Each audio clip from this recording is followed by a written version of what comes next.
Show में आहत चीमा के सनसनीखेज इंकिशाफात, अहम कार्रवाई की तैयारियां।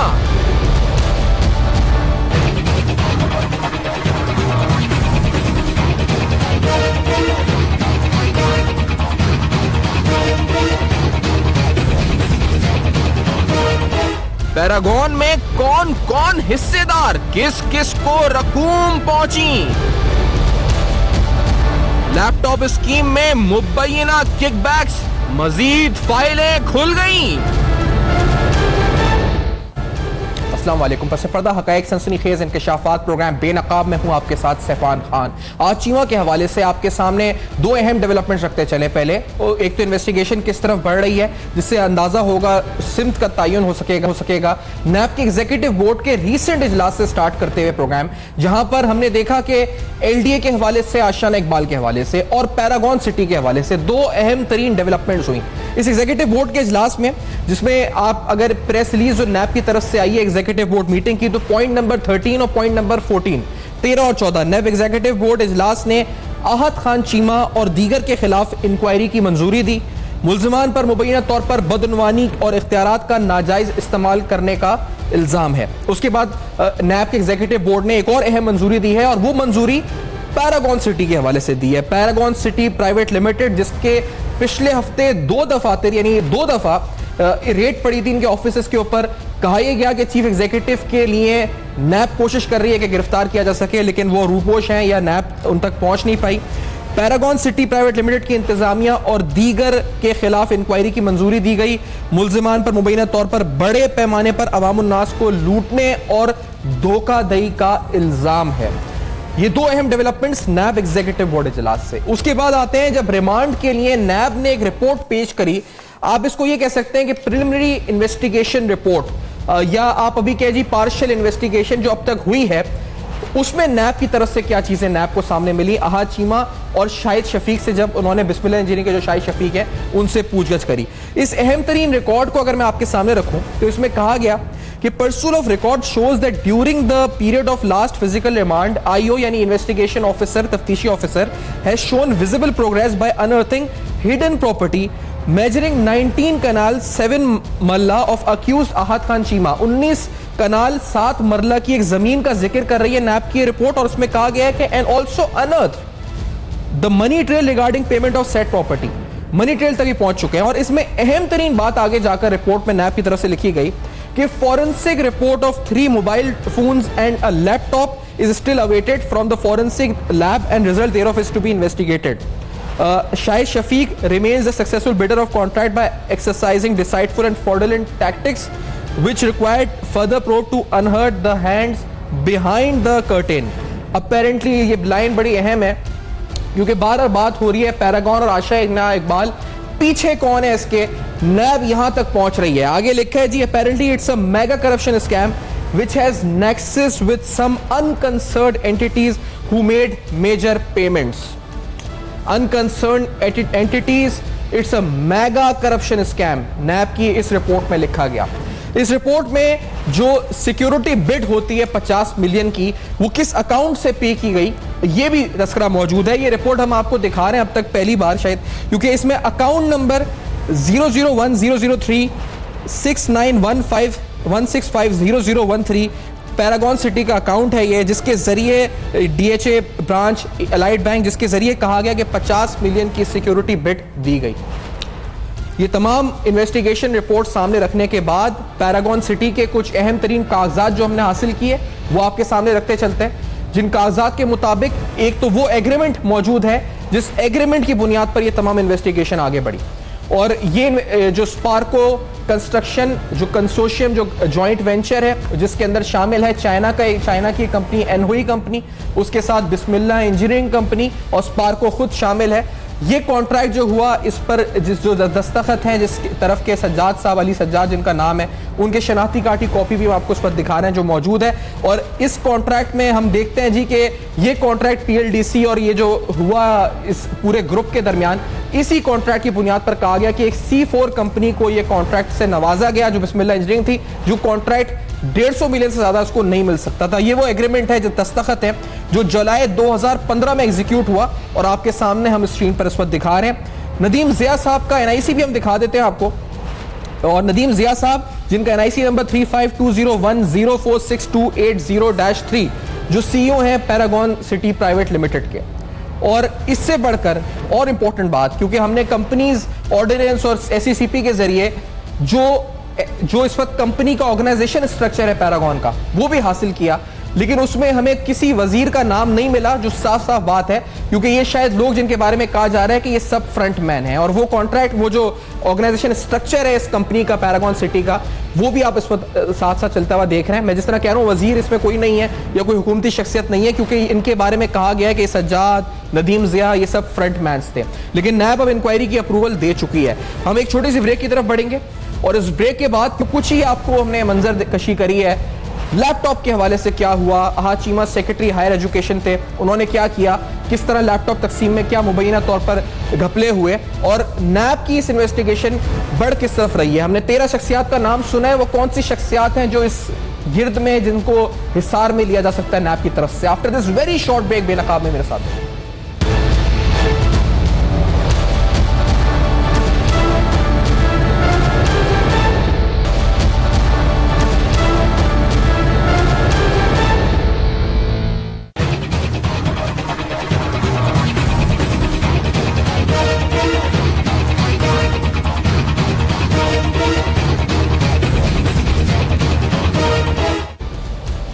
Welcome back. आप देख रहे हैं बेनकाब, और बेनकाब में आपके सामने अब तक की जो नैब की रिपोर्ट है इन्वेस्टिगेशन अहाद चीमा केस से मुतल्लिक आपके सामने रखी है। अकाउंट नंबर जहां से ट्रांजैक्शंस हुई हैं, जिसके जरिए बिट सिक्योरिटी पे की गई, जिन जराए से पेमेंट्स हुई, और अब पैरागॉन के ऊपर जब नैब इन्वेस्टिगेशन कर रहा है तो कौन कौन बोर्ड ऑफ डायरेक्टर्स में पैरागॉन सिटी के शामिल है, उनके NIC नंबर्स, वो एग्रीमेंट की कॉपी आपको दिखाई है जो एग्जीक्यूट हुआ था PLDC और इस JV के दरमियान, और उस एग्रीमेंट के क्या नुकात थे, किस तरीके से 3100 कनाल जमीन जो है आगे दी गई, अवार्ड की गई, और इसमें कितना 61 करोड़ रुपए जो आम शहरियों का इसमें जाया हुआ, जिनसे प्रोसेसिंग फीस के नाम पर पैसे लिए गए। ये सारी डिटेल्स, फैक्ट्स एंड फिगर्स के साथ आपके सामने रख रहे हैं। सीनियर तज्ज़िया-ए-निगार, सीनियर सहाफी मोहसिन बेग साहब मेरे साथ मौजूद है, इस्लामाबाद स्टूडियोज में हमें ज्वाइन कर रहे हैं। So thank you so much, आपने प्रोग्राम में ज्वाइन किया। राजा आमिर अब्बास साहब, आप साबिक डिप्टी प्रोसिक्यूटर जनरल नैब हैं और कानूनी हवाले से भी एक्सपर्टीज रखते हैं, नैब के मामलात को भी बेहतर समझते हैं। आप दोनों शख्स, शुक्रिया आपने इस्लामाबाद में ज्वाइन किया। मोहसिन बेग साहब, ये 13 शख्सियात का हमने सुना है, उसमें 7 सियासी शख्सियात हैं, कुछ ब्यूरोक्रेट्स हैं, कुछ उसमें पुलिस अफसरान भी शामिल हैं, जिनका नेक्सस था अहाद चीमा से। नैब उस नेक्सस के बारे में कहता है it's a mega corruption scam and nexus with unconcerned entities. इस रिपोर्ट में वाज़ेह तौर पर लिखकर कहता है नैब। सर, क्या ये स्कैम नैब कहां तक पहुंच गई है आपकी नजर में, और सही सिमत में जा रही है? देखिए, इंटरनल इन्वेस्टिगेशन तो नैब अभी मेरे ख्याल में कर ली होगी, वो मंजर आम पे नहीं आई। उनको ही बेहतर पता होगा कि वो किस हद तक इस सारे स्कैम को और इस सारी चीज़ को इन्वेस्टिगेट कर पाएंगे।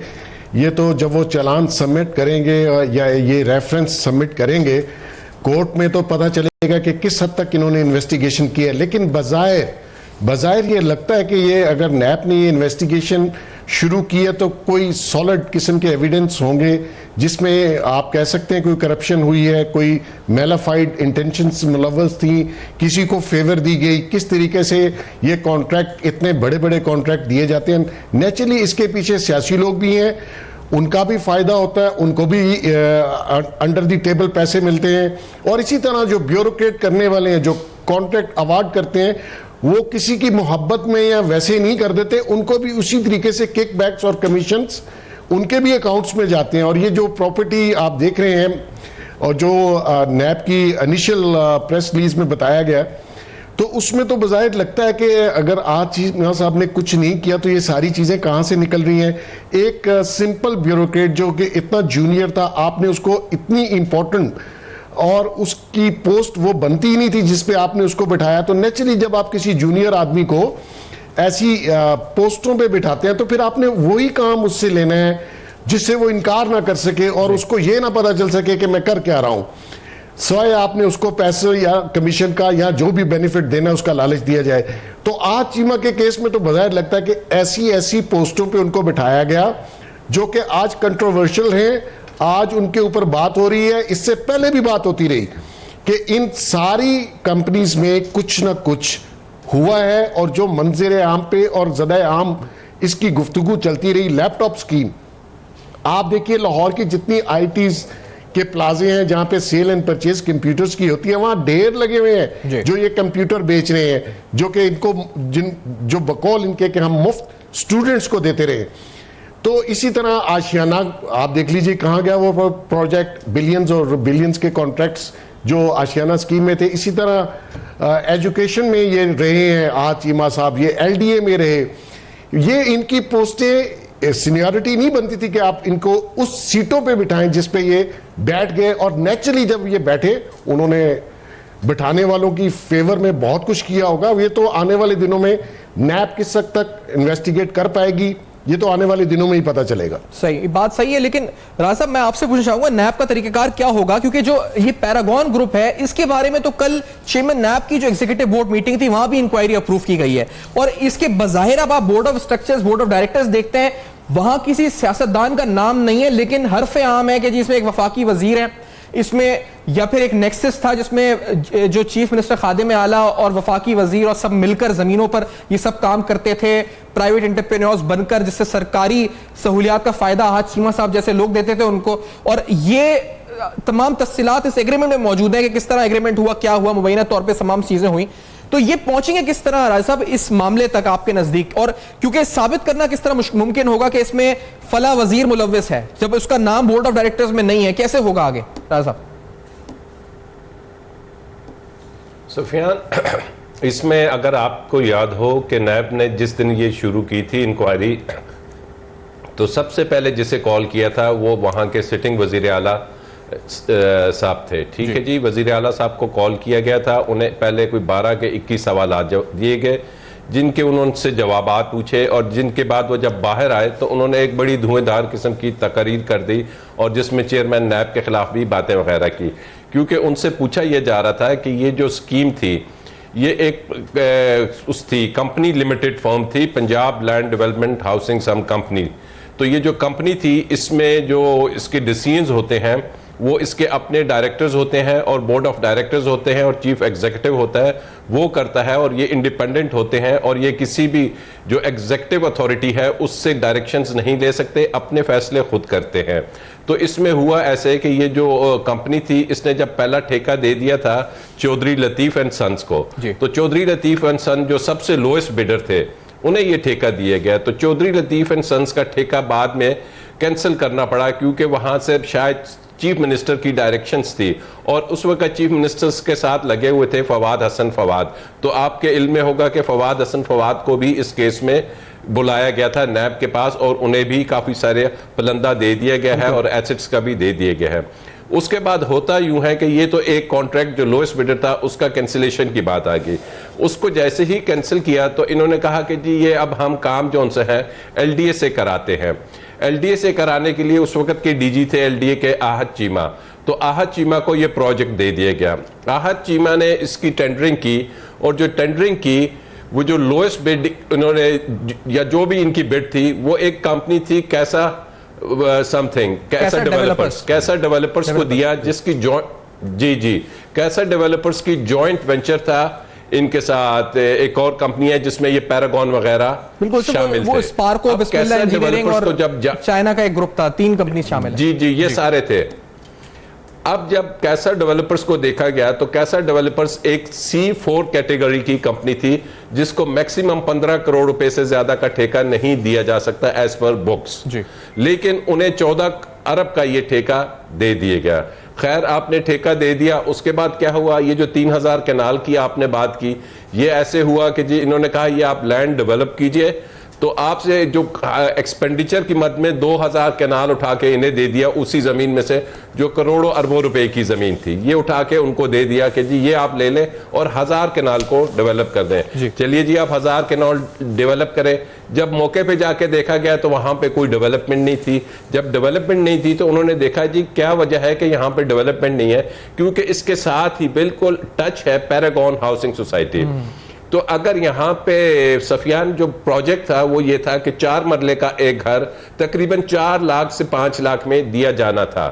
तो अगर ये 4 मरले का घर कंस्ट्रक्शन के बाद 4 से 5 लाख में दे दिया जाता तो पैरागॉन का प्लॉट कौन खरीदता? यहाँ तो पूरा घर 5 लाख में मिल रहा है। तो इसको दबाने के लिए उन्होंने कहा जी इस प्रोजेक्ट को रोकिए और वहां से उसे उठा दिया। वहां पे अभी एक प्लॉट जो उनसे है वो तकरीबन 35 से 40 से 50 लाख के दरमियान है। तो ये कीमतें ऊपर हो गई, इस पे काम नहीं हुआ। अब जब ये जो नेक्सस है ये जब खुला तो इन्होंने आहद चीमा साहब को पहले 2 नोटिस भेजे, वो शायद आ नहीं आ थे।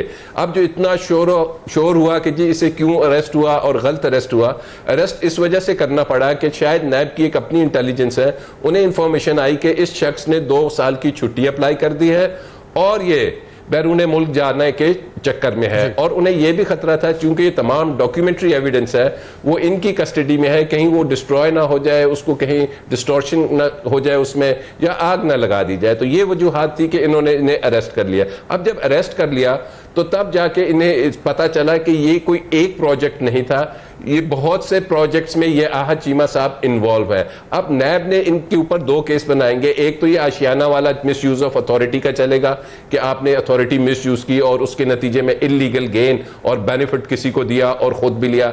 फिर ये व्हाइट कॉलर क्राइम्स में बड़ी मुश्किल से ये चीज साबित होती है कि आपके अपने नाम पे कोई चीज हो, लेकिन आहद चीमा की अपनी इतनी प्रॉपर्टीज अनअर्थ हो चुकी हैं जिसमें वो 37 कैनाल भी हैं, वो पेमेंट्स भी हैं जो पैरागॉन से हुई हैं, जो हमें ये नजर आ रहा है ये नैब की अपने प्रेस रिलीजेस से। जब ये चीजें सामने आ गई तो एसेट्स का भी इनका केस होगा, इनके फॉरेन अकाउंट्स भी, और बैरून मुल्क जो जुरिस्डिक्शंस हैं वहां भी प्रॉपर्टीज होंगी।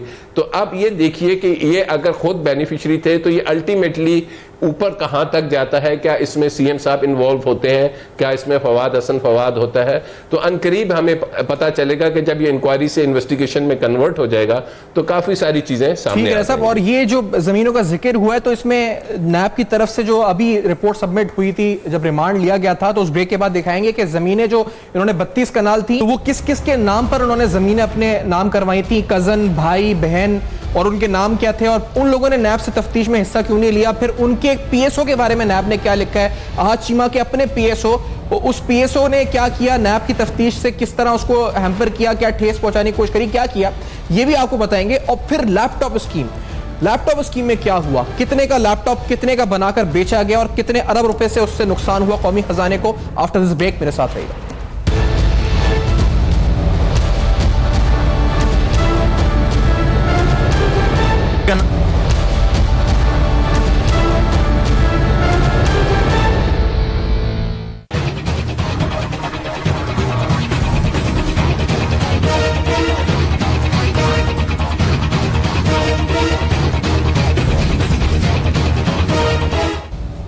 Welcome back. आप देख रहे हैं बेनकाब में अहम तरीन तफसीलात आपके सामने शेयर करते जा रहे हैं जो इन्वेस्टिगेशन के हवाले से आहद चीमा की हैं। इस केस में LDA, PLDC, Paragon housing society, आखिरकार ये गठजोड़ क्या है, ये नेक्सस क्या है और नैब कहां तक पहुंच चुका है, ये आपके सामने रख रहे हैं। जमीन जो 32 कनाल की बात की गई, इस बारे में नैब की रिपोर्ट कहती है कि learned special prosecutor has argued, ये कोर्ट में कल हुआ, दैट ड्यूरिंग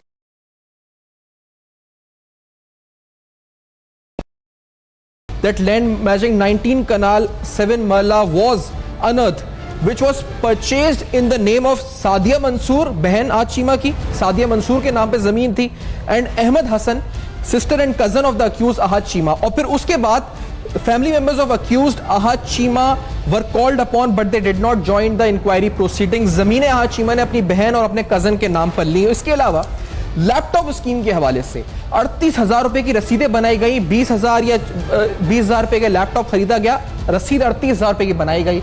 और ये ऑडिट रिपोर्ट भी मैं आपके सामने रख रहा हूं जो कुछ दिन कबल इसी प्रोग्राम में हमने दिखाई थी, जिसमें ये तमाम डिस्क्रिपेंसीज हाईलाइट की गई थी, ऑडिटर जनरल ने भी हाईलाइट की थी। उस ऑडिट पैराज में इसका जिक्र है। नैब ने तमाम रिकॉर्ड मांगा है मुताल्लिका इदारों से, लेकिन 38,000 रुपए की रसीद बनाई गई और 1,65 करोड़ रुपए की पेमेंट्स पंजाब बैंक के थ्रू एक कंपनी को दी गई।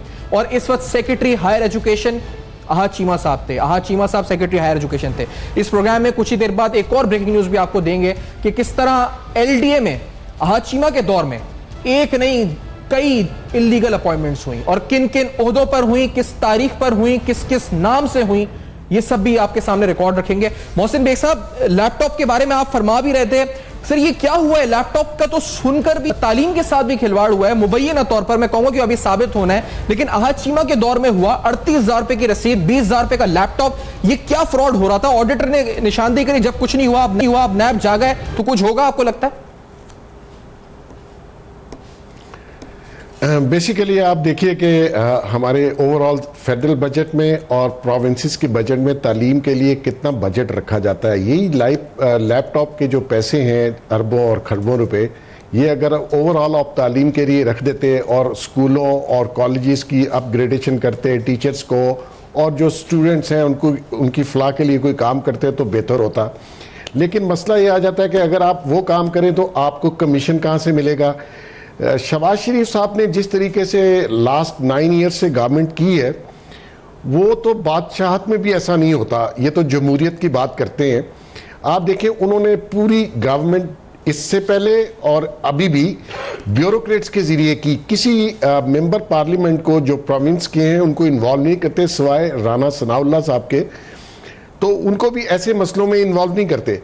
तो ये ब्यूरोक्रेट्स, जूनियर ब्यूरोक्रेट्स बड़े इजीली हैं, पैसे की चमक बहुत ज़्यादा है, आपको अख्तियारात का बहुत घमंड होता है, तो आप ऐसे काम कर जाते हैं जिससे आपको भी फ़ायदा हो और हुक्मरानों को तो ओवरऑल जो मिलना है वो करीम तो वो ही खाते होंगे, इस बेचारे को तो कम ही मिलता होगा, लेकिन आपको फिर हिसाब पूरी चीज़ों को देना पड़ता है।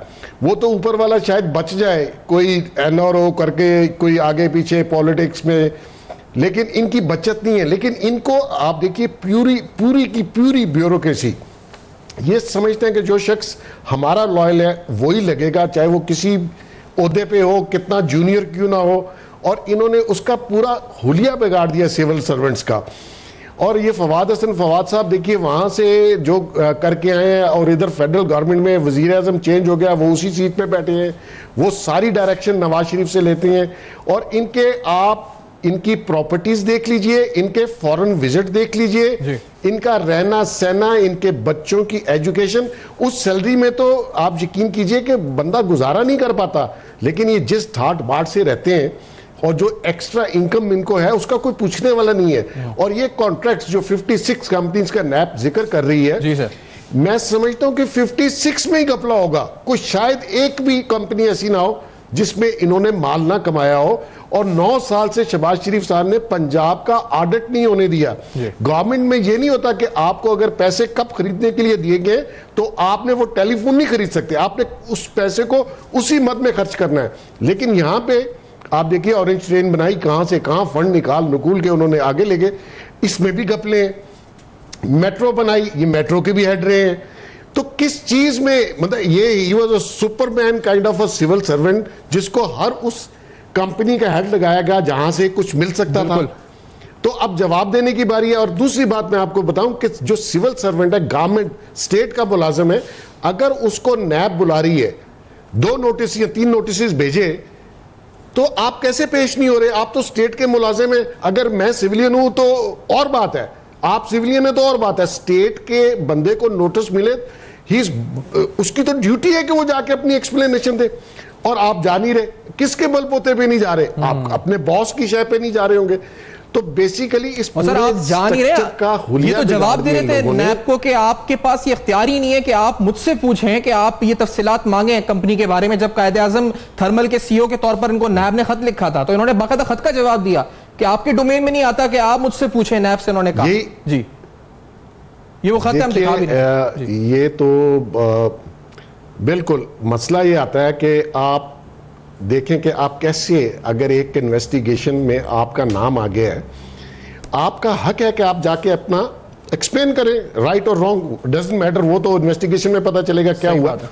लेकिन आप इनकार नहीं कर सकते कि मैं नहीं आ सकता और आप मुझे बुला नहीं सकते। आप पूरी दुनिया में एग्जाम्पल देखें कि वहां तो प्राइम मिनिस्टर के पास एक छोटा सा पुलिस ऑफिसर भी इंक्वायरी कर सकता है, और अगर आपका एलिगेशन में नाम आ जाए तो आप खुद पेश होते हैं कि जी मुझे बताइए मुझसे क्या कसूर हुआ, क्योंकि यहां तो बादशाह कायम है पंजाब में और फेडरल गवर्नमेंट में, जिस तरह कहा कि पाकिस्तान में जो हमारा मिजाज बन गया। वैसा आपने जिस तरह कहा ना कि जिस तरह एलडीए को चला रहे थे और एक तरह से बादशाही निजाम पंजाब के नजर आता है सर, तो अभी यानी ये अभी रिसेंट डेवलपमेंट है जो अब तक हमने, अभी तक आपने कई खबर में नहीं सुनी होगी, वो लिस्ट हमने हासिल की है जो अपॉइंटमेंट्स हुई जब आहत चीमा साहब डीजी एलडीए थे। बड़ी हैरानकुन ये फहरिस्त है। इस फहरिस्त में आप देखेंगे कि असिस्टेंट डायरेक्टर से लेके क्लर्क से लेके नायब कासिद पटवारी एलडीए के अंदर जो अपॉइंटमेंट्स हुई हैं, और ये जराए बताते हैं कि ये तमाम एलिजिडली मुबैना तौर पर इलीगल अपॉइंटमेंट्स थी। ये आप फहरिस्त अगर देखें तो इसके अंदर तकरीबन 60 नाम आपको नजर आएंगे, जिनमें आला ओहदों पर अफसरान भी शामिल हैं, कम ओहदों पर भी चौकीदार तक की लिस्ट इसमें शामिल है। किसी जगह छोड़ा नहीं गया, इलीगल अपॉइंटमेंट्स की गई हैं। हमने कुछ दिन कबल आपको बताया था कि सिंध में महकमा तालीम में जब पीर मजलूल साहब का दौर था तो इलीगल अपॉइंटमेंट्स की गई थी हजारों सैकड़ों पैमाने पर, जिस पर नैब सिंध ने कार्रवाई की थी। लेकिन यही मामला हमें पंजाब में अब नजर आया आज चीमा केस के अंदर। अभी तक मामला एसेट बियॉन्ड मींस का था, आशियाना इकबाल का था, लैपटॉप स्कीम का था, और ये नया मामला स्कैंडल आपके सामने ला रहे हैं। इलीगल अपॉइंटमेंट्स इन LDA Lahore development authority bye आहत चीमा 2012-2013। नैब के जराए ये कहते हैं जी कि हम बगैर किसी असर सूख के तफ्तीश कर रहे हैं इस पूरे मामले के ऊपर, लेकिन ये तो मैं नजर भी आ रहा है क्योंकि जितना जोर और प्रेशर लगाया जा रहा है इसके बावजूद नैब तमाम तफ्तीश कर रही है, आगे बढ़ रही है, और अरेस्ट भी हुए हैं शाहिद शफीक के, उसके बाद भी रेड्स हुई हैं। तो ये तो सामने नजर आ रहा है कि कोई असर सूख काम नहीं कर रहा है, और जिसकी वजह से ये फहरिस्तें भी सामने आ रही हैं। इलीगल अपॉइंटमेंट्स की फहरिस्त आपके सामने आ चुकी है। राजा मेरे अब्बास साहब, ये नया केस सर आगे एलिजिडली इलीगल अपॉइंटमेंट्स नैब ऑर्डिनेंस में क्या सर इसकी, और क्या मामला होता है? सिर्फ आहत चीमा या वो उन्होंने किसी के अप्रूवल से की होंगी अपॉइंटमेंट्स, अगर एलिजिडली ये सारी इलीगल है तो आपकी नजर में आमिर अब्बास साहब? ऑब्वियसली वो खुद तो कॉम्पिटेंट अथॉरिटी नहीं है ग्रेड 17 की अपॉइंटमेंट के लिए। उन्होंने लाजमी बात है इसकी अप्रूवल ली होगी किसी न किसी से। और इसका ये देखिए, आपने कहा ना कि ये नया एक स्कैम सामने आ गया एलिजिडली, ये एक बड़ा छोटा सा स्कैम है सफियान।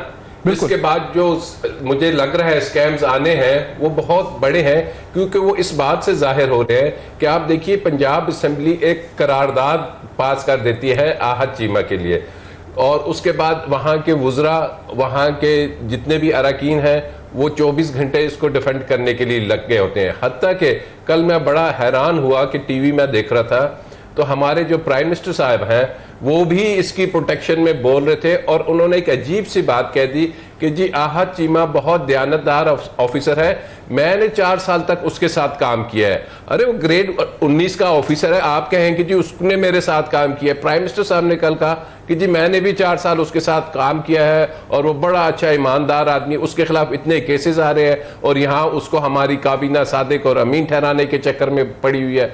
तो इससे जाहिर है कि इसके पीछे काफ़ी स्कैंडल्स आएंगे, और ये जो तमाम प्रोजेक्ट्स है जब ये अनअर्थ होंगे तो आहत चीमा एक उसमें बहुत छोटी मछली होगा, और अल्टीमेट बेनिफिशरीज उसके बहुत ज़्यादा जो हाई ऊपर प्रोफाइल जो उनसे लोग बैठे हुए हैं, 1 हैं, 2 हैं, 3 हैं, 4 हैं, वो होंगे। और नतीजा ये होगा कि ये तमाम चीज़ें इनको वापस भी देनी पड़ेंगी, रेफरेंस भी भुगतने पड़ेंगे और सजाएं भी होंगी। अच्छा सर, मुझे एक चीज़ बता दे जाए आप राजा साहब, क्योंकि आप प्रोसिक्यूटर भी, आपने खुद प्रोसिक्यूट केसेस किए नैब की तरफ से। सर ये जिस तरह से केसेस जो पहला आशियाना से शुरू हुआ, उसके बाद इसमें एसेट बियॉन्ड मीन्स, और फिर उसके बाद लैपटॉप का मामला आया, और अब ये illegal appointments, allegedly illegal appointments.